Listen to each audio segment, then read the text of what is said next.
15 বছর রাজ্য চালানোর পর মমতা ব্যানার্জি এখন খুব সাধারণ একটা মানুষ, যার কোনো এখন ভিভিআইপি ব্যাপার নেই। উনি খুব নর্মাল সাধারণ একটা মানুষ লিড করছেন। তার সমস্ত রকম সিকিউরিটি এবং ভিভিআইপি জিনিসপত্র সব মানে উজ্জ্বল করে নেওয়া হয়েছে। উনি কাল নিজেই মুখে কালকে রবীন্দ্র জয়ন্তী যে অনুষ্ঠান, সেখান থেকে উনি নিজে থেকে জানিয়েছেন এবং সেটা আমরা দেখতেও পেয়েছি। তৃণমূলের আমলে ওনাদের যে আধিপত্য এবং ওনাদের যে লাইফস্টাইল এখন সবই এখন শেষ। এইখান থেকে আমরা তো অবশ্যই একটা জিনিস শিক্ষা নিতেই পারছি যে ক্ষমতা সবসময় চিরস্থায়ী নয়। ক্ষমতা খুব একটা সাময়িক ব্যাপার এবং অহংকার কোনোভাবেই করা যাবে না। অহংকার পতনের মূল কারণ।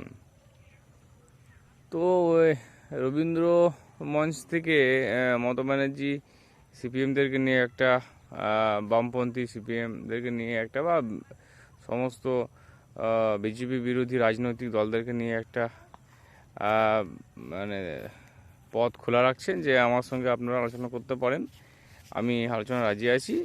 বিজেপি বিরোধীর জন্য আমাদেরকে লড়তে হবে, একসঙ্গে লড়তে হলেও আমরা লড়ব।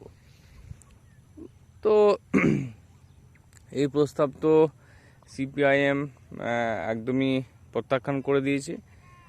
সুজন চক্রবর্তী বলতে চাইছেন যে ওনার আমলেই তো বিজেপির শাখা আরও বেড়েছে, উনি তো বিজেপিকে আরও অনেক সাহায্য সুবিধা মানে করে দিয়েছেন এই রাজ্যে মানে বিজেপি আসার জন্য। এবং শতরূপ ঘোষ তো পুরোপুরি কি বলবো, উনি তো একটু কড়া ভাষায় আক্রমণ করেছেন যে চোরদের সঙ্গে আবার খেয়ে দিয়ে কাজ নেই, জোট করতে যাব। ঠিক আছে, হ্যাঁ, এটা খারাপ কিছু নয়। উনি তো যেটা বলার সেটা বলেই দিয়েছেন। তো এখন যাই হোক, সিপিএম এখানে না করে দিয়েছেন যে আমরা মমতা ব্যানার্জির সঙ্গে লড়বো না। আমরা মানে গণতান্ত্রিক পদ্ধতিতে বিজেপির বিরুদ্ধে আমাদের লড়াই চলবে, কিন্তু মানে মমতা ব্যানার্জির সঙ্গে যে আমাদের করতে হবে সেরকম কোনো ব্যাপার নেই। আমরা আমাদের মতো করে লড়বো, এটা সিপিআইএম পরিষ্কার জানিয়ে দিয়েছে। এখন ঘটনা হচ্ছে যে এই যে নতুন সরকার, নতুন মুখ্যমন্ত্রী, ঠিক আছে, কিভাবে বিরোধীরা এখন লড়বে, কি করবে সেটা পরের কথা না। এখন নতুন যে সরকার গঠন হলো, নতুন যে মুখ্যমন্ত্রী, এই নতুন সরকার নতুন মুখ্যমন্ত্রীর প্রতি মানুষের অগাধ একটা মানে আশ্বাস এবং প্রচুর আশা যে এরা কালকে থেকেই সমস্ত কিছু পাল্টে দেবে। মানে মানে জেনারেশন বা রিলসের যুগে মানে একটা সরকার দুদিনের পর থেকে এই সমস্ত কিছু পাল্টে দেবে, এরকম একটা সবাই আশা করছে। কিন্তু সেটা তো আর সম্ভব নয় রে ভাই, অত তাড়াতাড়ি কি সম্ভব? এখন সবার মুখে একটা কথা, লক্ষ্মী ভাণ্ডার পাওয়া যাবে। তো লক্ষ্মী ভাণ্ডারটা কী করে পাবো, বা অন্নপূর্ণা ভাণ্ডার কবে থেকে চালু হবে, বা যুবসাথী কী হবে, বা যুবশ্রী কন্যাশ্রী কী হবে, বা সবুজ সাথী কী হবে, বা মা ক্যান্টিন বন্ধ হয়ে গিয়েছে। এই সমস্ত যে প্রকল্পগুলো মমতা ব্যানার্জি করে গিয়েছিলেন, সেইগুলো এবার বিজেপি কীভাবে নতুন করে ফিরিয়ে আনবেন, সেটা এখন মানুষের মনে প্রচুর প্রশ্ন। কিন্তু সেটা এত তাড়াতাড়ি হুড়োহুড়ি করলে হবে না, একটু সময় দিতে হবে। আর মানুষ রিলস তো দেখতে চায় না, মানে একটা কয়েক মিনিটের রিলস কয়েক সেকেন্ড দেখে তারপরে তো স্ক্রোল করে দেয়।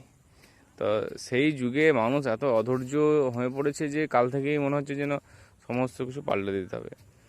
তবে যাক, মমতা ব্যানার্জি একটা কাজ করেছে যে কিছু কিছু প্রকল্প মানুষকে দিয়ে যে অভ্যস্ত করে রেখেছে, এই অভ্যস্ত সে যে কারণেই হোক, ভোট নেওয়ার জন্য হোক বা রাজনৈতিক ফায়দার জন্য হোক, এই যে প্রকল্পগুলো করে গিয়েছিলেন, তার ফলে নতুন সরকার যেই আসুক তাকে কিন্তু এইগুলো দিতেই হবে, না হলে কিন্তু মানুষ আবার খেপাখেপ্তি করবে। যাই হোক, এটা এখন পরবর্তী সরকারের কাছে খুব মানে চ্যালেঞ্জ যে তারা কিভাবে এটা কত তাড়াতাড়ি চালু করতে পারবে, সেটা এখন আমাদের দেখার। আর আর একটা প্রশ্ন হচ্ছে যে সবাই একটুকু মানে অখিলেশ যাদব এসছিলেন, অখিলেশ সমাজবাদী পার্টির নেতা, ওনাকে নিয়ে একটু সবাই ট্রোল করছেন যে উনি এসে বলছেন দিদি আপ হারে নেই। এটা ওনাকে ট্রোল করার কিছু নাই, কারণ উনি দেখুন, উনি তো জাতীয় একটা লেভেলের রাজনীতি করেন, এবং সেই জাতীয় রাজনীতি থেকে উনি কিন্তু মানে এই জিনিসটা কিন্তু উনি বলেছেন। পশ্চিমবঙ্গের ভিতরে ব্যাপার অত তো ওনার জানা সম্ভব নয়, কিন্তু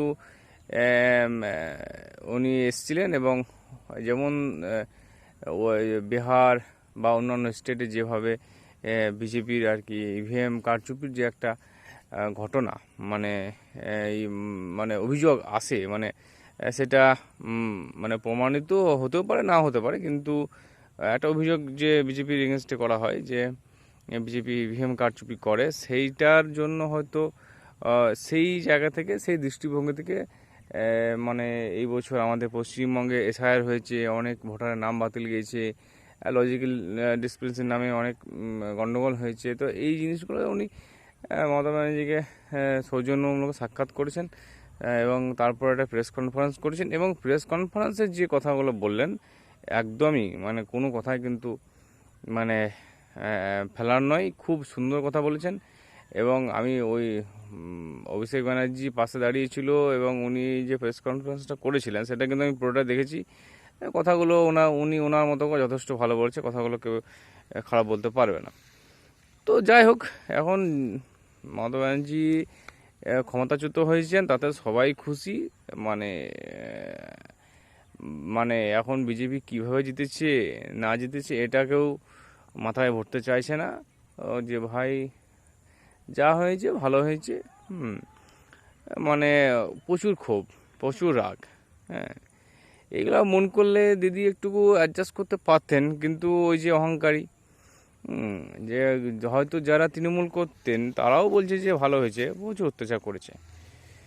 এবং ওর মানে পার্টির অন্দরেই তো অনেক নেতা মন্ত্রী অনেক কিছু অভিযোগ করছেন। তো মমতা ব্যানার্জি যেভাবে উঠে এসেছিলেন, অনেকে হয়তো মমতা ব্যানার্জিকে বুদ্ধদেব বাবুর সঙ্গে একটুকু করছেন, তুলনা করছেন যে বুদ্ধদেব বাবু কীভাবে সেই দিনই জ্ঞান দিয়ে বেরিয়ে গিয়েছিলেন, আদর্শ হ্যান ত্যান হবে। কিন্তু হ্যাঁ, ওনার মমতা ব্যানার্জি যেভাবে মানে গদিতে এসেছিলেন সেটা কিন্তু সহজ ব্যাপার নয়। মানে 2007 সালে পঞ্চায়েত দখল, 9 সালে লোকসভা, তারপর 11তে আসছে বিধানসভা, এবং শুভেন্দুবাবু ওই মাত্র 2 বছরের মাথায় যেভাবে মানে ক্ষমতায় এলেন, ওটার মধ্যে অনেক পার্থক্য আছে।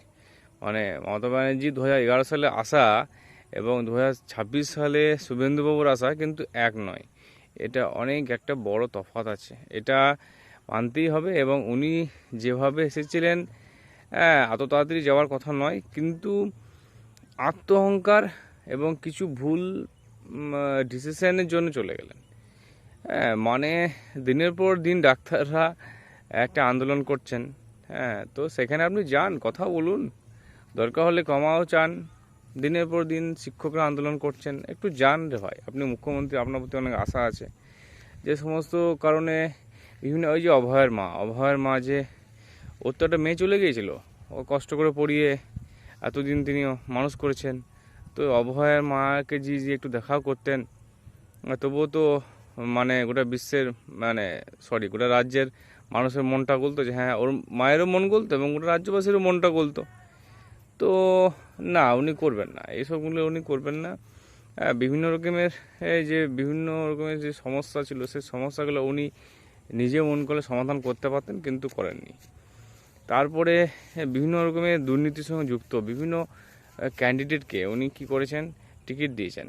তারপরে একই ক্যান্ডিডেট যাদের বিভিন্ন অভিযোগ আছে তাদেরকেও আবার ক্যান্ডিডেট বছর পর বছর, মানে বিধানসভা পর বিধানসভা, মানে তাদেরকে ক্যান্ডিডেট করেছেন। ফলে তার ফল খুব একটা ভালো উনি পেলেন না। মানুষের রায় কি মেনে নিতেই হবে, এখানে এটা গণতন্ত্র, এখানে কিন্তু বেশি বাড়াবাড়ি করা যাবে না, নাহলে সবাইকেই উল্টে যেতে হবে।